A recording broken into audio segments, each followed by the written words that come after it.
Time now for our UCL Match of the Week presented by Continental Tires, the smart choice in tires. And our matchup of this week is Bayern Munich versus Club Brugge. And we picked this one because Harry Kane cannot stop scoring, and he scored his 400th club goal in Der Klassiker over the weekend.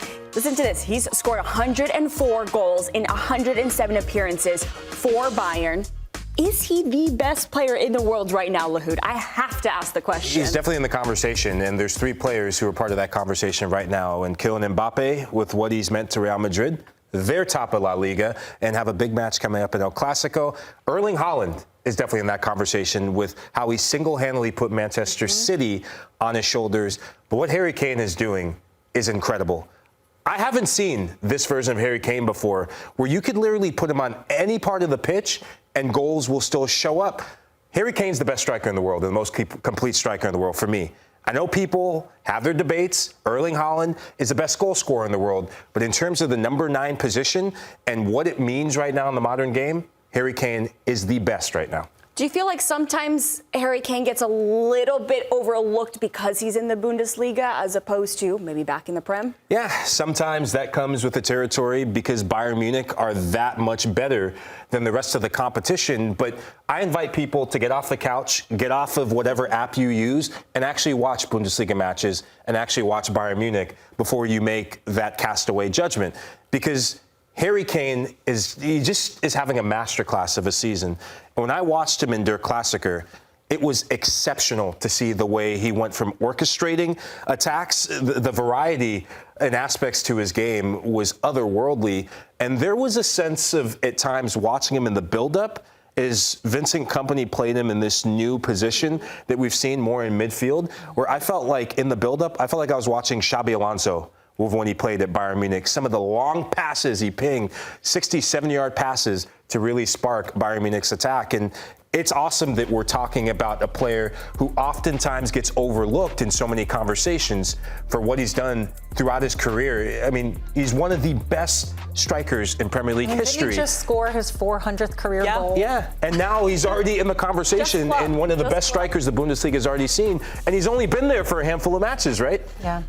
Yeah, so a couple ways. I was trying to, I wrote down, it's funny you said most complete striker, question mark on my paper, because I was trying to figure out guys that can drop into the midfield, that have long-range passing, that have hold-up play. Clearly, all of these guys are goal scorers, right? So all the guys that would be in this conversation could score goals. Mbappe is the only guy that has everything. Now, no disrespect to Erling Haaland. He's just not a guy that has long passing, and he's not that type of forward. He's not a guy that drops into the midfield. He's okay in hold-up play, but Harry Kane does all of it. And I'm trying to think if there is another guy in world football that does all of those things. With regards to dropping into the midfield, remember, this was a Tottenham thing under Jose Mourinho back in the day. If you go back and watch the documentaries, right, he talked about the fact that he's kind of, we didn't realize what a good passer he was, and now that he's dropping in, and I think Jose maybe took a little bit of credit for this part of it, but this has been, Christine, a part of his game his entire career. He's always been a good passer of the ball. Yeah, I think part of it is, you're right, the questions were never asked of him. So when you assume a new role like this, you realize how expansive of a player he actually is. He's just admirable in the way that he actually plays and can sort of do more than anybody ever imagined. Do you think that this is something that we'll be seeing a lot more from him? I mean, could we see him playing more of this midfield role in their Champions League match this week? Absolutely. And right now, Vincent Kompany is unlocking a new stratosphere to his footballing career. There's something in the graphic that we saw there. For a striker, a world-class striker, to have 92% passing accuracy is ridiculous. And it wasn't 15-yard chip balls. It was 60-yard diagonals to put Bayern Munich in when Borussia Dortmund went to press them. We're going to see much more of that. And a player that didn't show up on the score sheet, and this is why you get Nico Jackson, where Nico Jackson stretching teams vertically to go back, all it does is create spaces for Michael Olise to get on the ball in dangerous positions, and one of my favorite players, and bro, I'm not bugging, in Lucho Diaz, who I think is in the conversation for being one of the best left-sided wingers in the game right now. And so Harry Kane is going to be vital to Bayern's success. As Harry Kane goes, this Bayern side goes.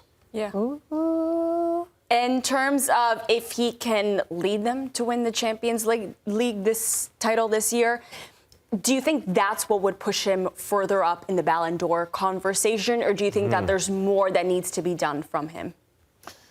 I mean, I don't know how much more he can do. If you have a bias against the Bundesliga, I don't think that Harry Kane changes that, right? If you're a voter that says, I'm not voting for the Bundesliga because I don't like it, Bayern wins all, you're never going to change that mentality, right? I don't know that we look at him, back to your earlier question, any differently because he plays in the Bundesliga, only because prior to coming to the Bundesliga, he scored a boatload of goals, right? And he did it in arguably the toughest league in the world. So when Harry Kane in a box, I think we look at a little bit differently than the Bundesliga. I mean, he was in consideration this year. What did he finish in the top 10, I think, this year? Yeah. So he's in there. I think, like, you split hairs when you get to, like, 2, 3, 4. You know what I mean? All those guys are really good. I'd love to see him win one. I think it would be incredible.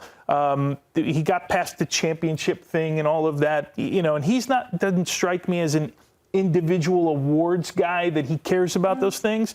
But I'd love to see him put that in his trophy case. It would be great for his career. I think contextually, though, if they were to win Champions League, that bumps him up higher. But remembering that we're going into a World Cup year, and that's going to kind of take precedent over a Champions League win just in this context. So, I mean, who knows? Sometimes they get it very wrong, in my opinion, and sometimes they get it very right. Yeah, he was 13th. So not even top 10, which blows my mind. And that's why I ask, well, more can he do? Because it feels like you said he's done everything. He's doing what he can. It's the Champions League title. Definitely want to add that. But yeah, 13th. Finished 13th. Just won the World Cup. That'll get you by the door. It's easy. Just super easy.